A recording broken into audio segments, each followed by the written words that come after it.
All right, here we go. So I'm here with, Kammy, it's nice to meet you guys. yeah, so Kammy and I have known each other for like over a decade. Yeah, Yeah. yeah, always just kind of around saying, hey, what's up? hmm Especially going to your theaters. I remember I rushed to go see Teen Titans when you told me Oh, that. yeah. Yeah, Yep. sped all the way up there going 70. I was like, Yeah. so I appreciate that. So, yeah, we've known each other for a long time. We've talked about movies a million times, and I said, hey, let's go check out Pearl, because we were supposed to see X together when it came out, but then the theater I used to run wouldn't let me book it because they said it's about a porno movie, and I was like, that's not what it is. So you went and saw it, you and Abner, your friend went and saw it separately, and then we talked about it. And then on Sunday, this past Sunday, because today is Tuesday and this goes up tomorrow, we were going to go see it on Sunday, and then I went up after work, but then you couldn't make it. Fucking eight top just came in at the last minute, and I was just like, of course you did. Yep. Because I had everything closed, and I was like, I'm just waiting to get out, and then the waitress comes back, Annie. Oh, She was yeah. like, set an eight top, and I was like, bah! So that was out. So yeah, so you saw it separately, I saw it separately, but now we are here together, and we are going to discuss Pearl, the prequel to X, really good movie that came out a couple months ago. It's weird that you get a prequel to a movie that happens like immediately, which is cool because they shot it in secret, but usually when you get a prequel, like you had The Orphan, the prequel to that came out, but the girl's like 10 years older now. Yeah. I was like, oh, this is cool. This is right there in that moment. So first of all, what did you think of X? I thought X was great. Like I said, it's just, I like how the A24 movies are really delving deep into the psyche of how like women are. And, I don't want to draw a feminist card, but it's just an appreciation, especially coming off like Hereditary and Midsummer. I used to tell people that Midsummer is Joker for white ladies. Yeah. No, I loved it from beginning to end. I was just like, my God, this is exactly what I go through. Yeah. It's just like everything, the paranoia. It was just like everything just collapsing down, but there's not enough to prove that something weird is going on until it starts shit hitting the fan. Yeah.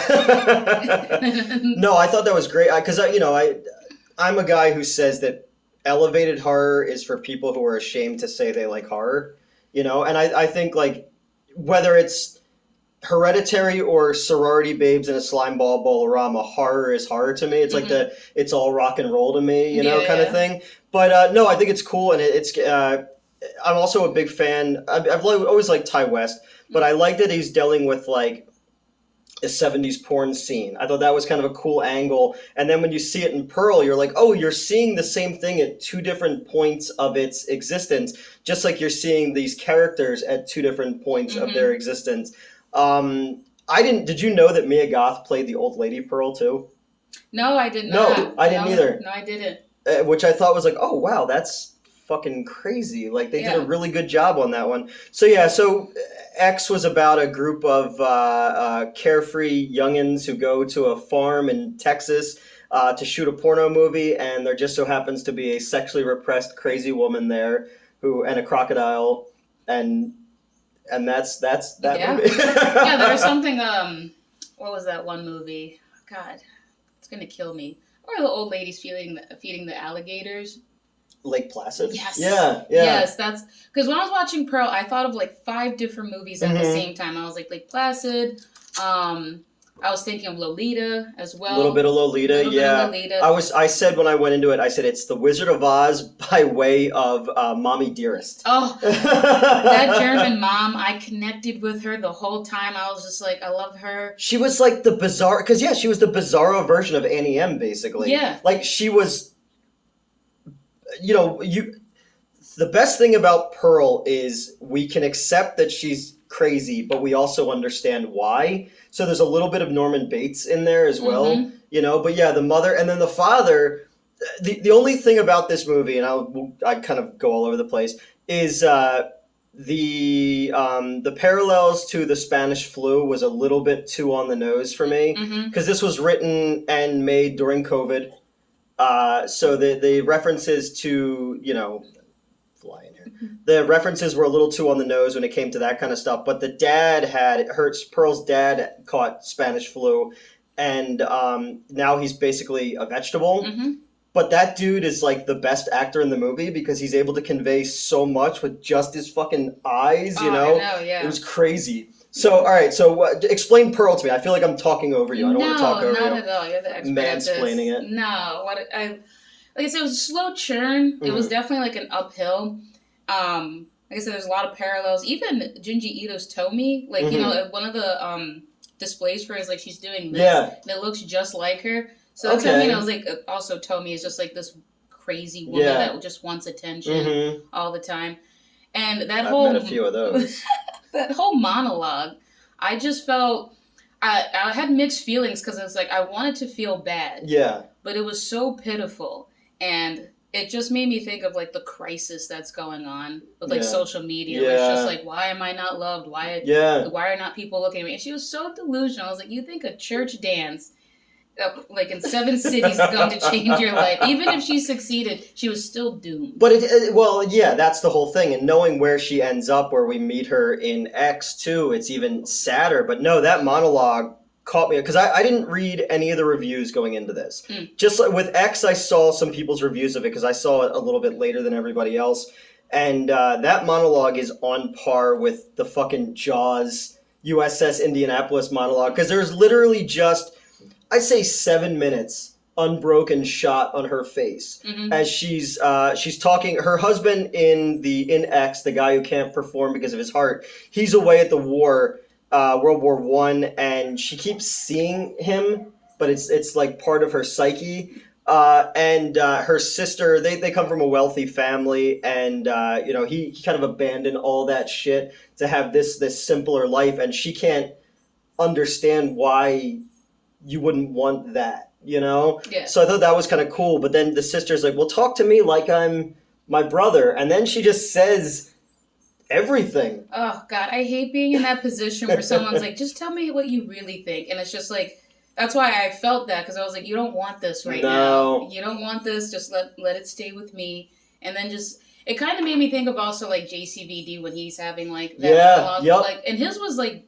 better because like he's not even upset with himself, he's just upset with everything in general. But Pearl's like cry for help, it's just like, why am I not loved? Why don't people like me? And I was like, because you're crazy. I love how everyone was driving that home where the whole like, I gotta go now, I gotta because like even the projectionist is not a bad dude. No, he's not, you know, he's just like, you're fucking scaring me right now. And he was hot. Yeah. Like, for a second going in there, I thought he was going to be some predator, but like be in my porn films and stuff. But he was legit, like, I like you and I'm going to take you to Europe. Yeah. And she went crazy. She went so bananas. I liked, there's a couple things in the movie that really stood out to me. Obviously, the setting is like 1918, 1919 or something, like 1912, something like that. Yeah. No, it had to be after. So I'm such a fucking loser. I went and saw it with my friend. The stag film that he shows her is called Free Ride, and it's the oldest still existing stag film in history. It was like predated porn. They were like these single reel things. When I was in film school, we actually talked about that. It was discovered in the 1970s. It's supposed to date back to 1915, but some people actually believe it was made in the 20s because nobody wanted to take accountability for it. But it was cool. I was in theater. I was like, oh, that's Ticket to Ride. And my friend was like, fuck, do you know that? Yeah, I thought they just made that. No. Well, I mean, you see over there all my books of film crap, you know? But yeah, the movie was shot in this kind of Technicolor style. And I know everybody keeps saying that in the reviews. There are all these wide shots, and the color is very saturated and beautiful. I like that she stands out in red too. So as everybody's kind of muted in like the Spanish Civil War, she kind of represents sickness, you know? I know, that's why my heart broke for her when they were like, no, we want to go with the all-American blonde. Yeah. And you know... Been there. Yeah, right? That's what I mean. It's just like when you're a brunette and with dark features, you always lose to blonde. Yeah. And it's just like, there's no hate there because, you know, it's just how it is. So when she just shattered by that. And she's crying and that was like real crying. That was like the snot coming down her nose and stuff. And it was like, you know, there's just a couple times in this movie where I'm like, wow, this actress is something special, you know? Because in X, she's playing this kind of aspiring adult film actress who believes that the world owes her a debt. And then you meet Pearl and you realize that they are very much a yin to each other's yangs. Just between the monologue and her crying, and then that last scene with the credits roll over, I'm like, Jesus Christ, like this is a fucking performance right here. Oh, I know. I think at one point I was doing the smile too, just to see if I could like hold out. And I could not. She looked like Fire Marshal Bill. Do you remember Fire Marshal Bill? That was basically what I do. That's what I mean. It's just that feeling of just like, and like I said, I love that these horror movies are geared more to like the psyche of the woman, because that's how it is. It's just like you're trying to smile. Yeah. You're not letting anyone know. Like you could claw your face off. Yeah. Yep. And it hurts, and it's just like that's the whole thing of the movie. I was like, man, this is hurt. Yeah. Just pain all And through it. Oh yeah, and that's the whole thing. Is it's like you're watching it and you're just transfixed by this person, you know. And her whole thing is she lives. We're all over the place. She lives on a farm, and it's, you know, she takes care of her father, and her mother is overbearing, and she tries on like her mother's clothing and like, you know, dances and all this kind of stuff, and puts on performances for the cow and the goose and she kills the goose because he shows up. But like she's trapped in this place and she sees this bigger world, and then she goes into town to get medicine for her dad, and she winds up going to the picture show and meeting this projectionist who, like you were saying, you think I was fully prepared for this dude to give us projectionist a bad name, because I did it for 23 fucking years. I was waiting for that too. And I was like, how are they going to track He takes a piece of the film and he snips it for her and shows her, so she has a piece of that like thing, that there's a bigger world out there. There's more to it. And he can see that passion in her, like he has. Like, look, I'm doing this right now, I'm running movies, but I could go anywhere and you can go anywhere. And like, and then the film's thing flies away, and it reminded me of did you ever watch Tales from the Crypt? Absolutely. Do you remember the episode with Patricia Arquette where she falls in love with the scarecrow in the clown mask? Yeah. And then at the end it was the dude, it was like her uncle who's like a perv was in the costume, and then the stepmom kills her or something like that. And that's the dude from Major Leagues who's like, you telling me Jesus Christ can't hit a curveball? That's the only thing I remember that dude from. But while she's dry humping a scarecrow in the middle of a cornfield, I was like, oh, this is kind of like that Tales from the Crypt episode. Yeah, that's what I got out of the movie. I was like, there was tons of reference, and it's just like, there's no way it was like an accident. No. I was like, this is definitely hodgepodge of a lot of things people enjoyed. I also got a lot of like Carrie, like there was something very Sissy Spacek about her, and it's just like I don't know, it was just all of it put together. Yeah. That scarecrow scene, I was just like, man, I was just like, the things women will magically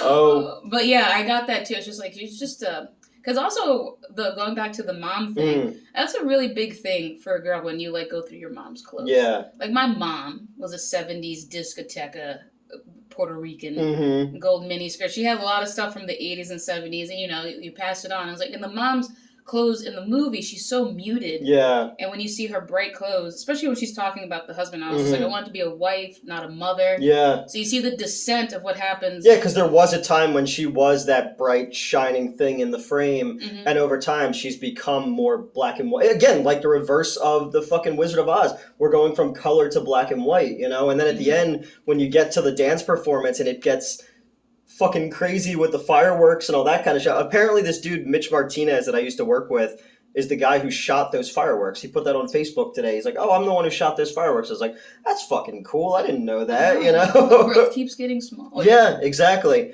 But yeah, no, again, you could see these things with these characters, and, you know, with her killing the duck, and you could see right then there was something, but there really wasn't a lot of gore in the movie until the end, which I really liked, because it was the opposite. We go into it from X expecting there to be more of a body count and all that kind of stuff, and then you see that it is really just paying off. She's a coiled spring until you get to the end where she just kind of loses it on everybody. Yeah, I do appreciate like just that black and white mentality. Well, it's like, well, this person does not serve me. I'm going to throw a pitchfork in their chest. Yep. And just like executing everything, just like the plan was just all over the place. She thought, I'm going to kill this guy, I'm going to kill her, and I'm just going to go off and be a star. Yeah, she was putting all of her eggs in one basket. Like, well, yeah, but nobody's ever going to find out because I'm going to go be a star dancing with a church group. Yeah. Across other parts of the state. Yeah. That's what I mean. It was like something about it, like you said, it's so much relevant today. It's just like you see these people doing these crazy antics on social media. It's like, this is going to be it.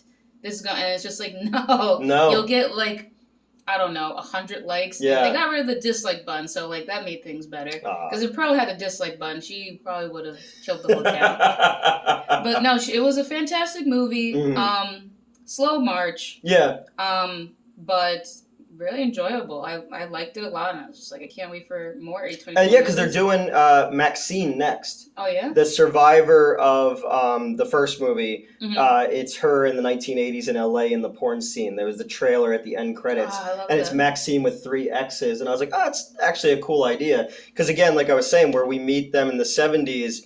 They're using sex as a weapon against the establishment, and we're only going to be young this once. And then Pearl sees it for the first time in 1918 or whatever, and they're like, "This is just over in Europe right now." So I thought it was cool to see that thing across 2 different periods of time, and it echoes the next one, just like Pearl's character. It's cool that all these parallels that happen in it. So and I think, but when you start hacking up the girl at the end, and I was like, "Oh shit!" And then the fucking dad, she suffocates him to death, and that's the only one that she feels bad about. Yeah. And the mom, she fucking throws her in the basement, and after she gets set on fire. I know. That made me think of Hereditary too, when the dad gets like caught on fire, and I was like, so I like that there's like I don't know, like a signature to these A24 movies, and also I like that they're bridging them together instead of the movie, so it's like a fun Easter egg each time. Unlike older horror movies where it's just like you got the sequel and I was like, oh shit, returning character. And you expect, like, what they could have easily done with this is they could have gone, oh, a stag film is coming to their farm to film, and then it's why they acted that way in the 70s. But instead they told a completely different story, which I thought was really a cool idea and really, like, the way to go with this, where you build the archetype of the, not the archetype, you build the background of this character, the pattern of this character, the profile of this character, and I thought she did a great job of it. And then when her husband comes back from fucking war, and there's just rotting corpses and food at the table, and he's now stuck with that, because he's weak and he's stuck with that. And it just ends on this shot of her smiling face, and it just holds for an elongated period of time to the point where she's struggling to smile and there's a tear running down her cheek until the iris closes, and I was just like, oh my God. I know. I was just like, this guy right now. And that's what I mean. She couldn't understand when people were frightened. I was like, how do you not understand? It was like, and she's just so obsessed with doing so well that she's just 9/11 everything. Just like going right in there. I've never known anybody who's gone above and beyond to try to make people like them and wind up losing everything. So I don't really know anything about that. Not at all. No, not at all. Yeah. But yeah, no, it was really good, and I love that it played like an old Hollywood movie. I like how broad everything was. Everybody was doing very like John Waters style acting, so I thought that was cool. I dug it a lot. I thought it was different enough and fun enough, and yeah, I'm looking forward to more movies that come out. It's just refreshing. It's a different take, and it's just like, and I feel like A24 movies get kind of like a weird stigma, where it's just like, oh, the avant-garde movies and independent movies. But it's been, for the most part this year, like if you go back to X, you got this, you got Pearl, you got Bodies, you got Black Phone. Like there's been like some legit good horror movies this year, so it's different to see new types of stories. Because again, X is very much a Texas Chainsaw Massacre, a little bit of like, Eaten Alive, Tobe Hooper's movie, because even that one had a crocodile or an alligator. Yeah. I'm racist. I don't know the difference between crocodiles and alligators. But it's cool when they do this kind of stuff, and we hope we get more of this. And I think I want to check out Barbarians. So we're going to check that one out, too. I'm going to try and talk Metz into joining us, because everybody's told me that's like this year's version of Malignant, which was last year's one with the lady with the... Did you see Malignant? Mm-mm. Malignant was about like this girl who thought that she was psychically connected to a serial killer, but really she had a fucking conjoined evil twin in her brain that killed people. So like her body would like whack all backwards, and then like she was no longer part of it. That thing was. Ugh. Yeah, so it was a little like fucking basket case almost, and she'd like pull her skull open to let the face out. Oh, that's pretty cool. Wasn't there was like a dude in real life who had like a face on the back of his head and he killed himself because it would like whisper things to him? I think it's Voldemort. I never saw any of those movies. Oh. I've never seen a single Harry Potter movie ever in my life. Oh. So yeah, so I don't know. We got to talk about more movies. You know a lot about fucking movies. I feel like I talk this entire time. People are gonna be like, "Will you let her talk?" No, not at all. Like I said, you're the expert. I've done ghostwriting work for horror movies. Mm-hmm. Yeah, I just it's a hobby. I try to not broadcast it so much, but I do know it. And like I said, you've written all kinds of. You've written about video games. You've written about all kinds of shit. You've done a little bit of everything. Like you're. Yeah. Fucking let your freak flag fly, motherfucker. You've done some stuff. That's true. You know? It's like I like being in the back of the scenes, back shadows and stuff, and just like doing. I was like, you're a chef as well. Oh my god, becoming head chef is a bigger nightmare than any movie I could ever be in. It never stops. It's like the same day just resets, and there's like a new problem. I would love that. I would love a horror movie about being in a kitchen. It could go on forever. Yeah. Especially our place. Like it's like the owner. She staged the place one time. And all the TV started flickering. That is a true story, on God. The place is apparently haunted. Oh. One of our fry cooks, he would make little potato gods. Like just cut them out like these weird gods, and he would put them on the shelf to protect him because he swore there was something down there. And you know what? As head chef, I let that go. Yeah. I was like, I'll allow it. Yeah. I believe you and whatever you need to do. We used to have it. I don't know if I told the story before. When I used to have the theater in Pittman, there used to be a framed picture of Al, who was the projectionist there for like 50 years. And when they redid everything, they threw his picture away, and we started having all these problems. So I found the picture online, printed it out, and put it in a little frame that I got at the dollar store. And then I didn't have any problems in the projection booth, but the people who ran the theater side of things, their soundboards and all that shit would have all kinds of problems, and I always be like, "Good night, Al." Morning, Al. Like always, and I don't know what I believe in or don't believe in or something like that, but it's always interesting to at least err on the side of caution. Oh, absolutely. When I do tarot nights upstairs, I always do my little ritual, and I tell the ghost, I was like, I want no troubles. I'm just here for tax-free money. Yeah. I was just like, I hope you understand. Thank you. It's funny because last September, you read mine, and it was right when I still had Bell's palsy, and then right before everything fucking fell apart on me. So it was. And I hate that. I hate when I have a message like that, and I was like, "Ooh, how do I tell this person that they're in for it?" And I was like, you know what? Let them figure it out. And I'll just be here as a friend. Next time, you'll. Because I didn't really see you guys. Obviously, I didn't see any of those people much. But you came and saw like Batman with us, and did you see Morbius with us? No, I had work. What else did you see? I saw Batman, Doctor Strange. The Nicolas Cage movie. That's right. Twice. You guys, and that's funny. The second time you came with a friend of yours, and then you guys left. Oh, nice.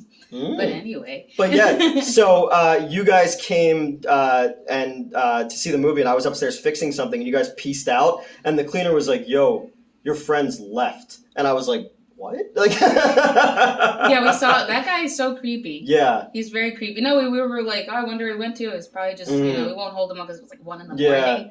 Plus, we were high as hell. And he was following me, and I was so high, and it was raining, it was dark and dreary, really great setup. Yeah. And I got lost in my own neighborhood, and I was like, I have no idea. Well, you live in my neighborhood now. Yes. So we live in the same neighborhood. We are neighbors. That's right. And I didn't realize how close you did live, because you've been here since what? Since November. Okay, all right. Yeah. I've been here for 3 years now. So I can't wait to get out of here. Love that rent hike up. Yeah, that fucking sucks. When I first moved in here, the first weekend that I lived here, the upstairs neighbor, so the guy who lives next to me, like, that's his love shack. He goes there because so his wife doesn't find out, and he told me about this one time. But I guess he was gone, and something happened, and it overflowed his toilet into my downstairs. So the first weekend that I lived here, like, my ceiling, like, gave way, and it took them months and months to fucking fix it. Yeah, because Justin and I went to go see a movie like right when right before COVID stuff happened, and I was like, yeah, they haven't come to fix my fucking ceiling yet, so that's fun. So they don't do things very quickly around here, but that's all right. So you're gonna come review more movies with me? Absolutely. All right, and you can read. We'll have to get you to read my tarot again and see if maybe it's better next time. Well, I do have them with me. All right. Yeah. We'll see. Maybe it's for like a Halloween thing. Oh, absolutely. There you go. Do it for Halloween. But yeah, so would you recommend Pearl? I do.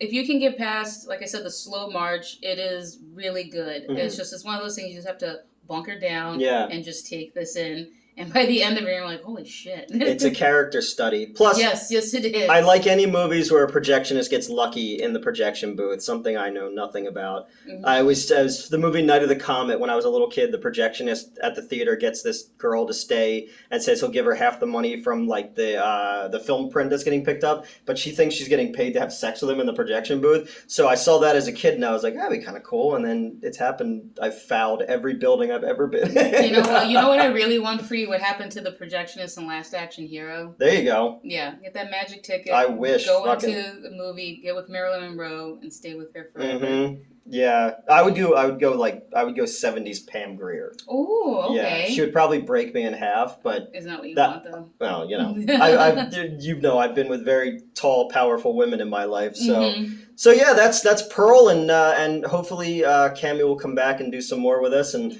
I'll upload this for tomorrow, so I have an episode for tomorrow. And anything you want to plug or? If you guys are in the Chalfont area, come into the Pop-In. It's a how could you explain it? It's like a nerd bar. It's a nerd bar, yeah. Very fun. We used to go do trivia there all the time. Oh, you guys got to come back because the team that's dominating. I don't have any friends anymore. You work there, so it's not the same. Just be your own team. But yeah, that's probably the only plug is the job. Mm-hmm. Yeah, it's fun. Yeah. The food is fun. The atmosphere is fun. Yeah, they got a fucking iron throne in there in the thing, and the whole bottom floor is all Randy Bowen statues and shit like that. The second floor has like a Disney part, and well, they're up there playing like Magic the Gathering and shit like that. It's a cool little nerd bar that I used to go to all the time, but now I'm more worried about seeing people, so I kind of stay away. No, actually, the people who we were probably worried about, I was like, I put a ban. Oh, okay. Yeah. Well, there you go. You're taken care of. All right, I'm taken care of. Yeah. All right, it's good to be in your good graces then. The head chef. Yeah. Like, I know the head chef here. All right, I'll do that. I'll go in there. All right, guys, like, share, subscribe, and go check out Pearl, and we'll go from there. Have a good one. Bye.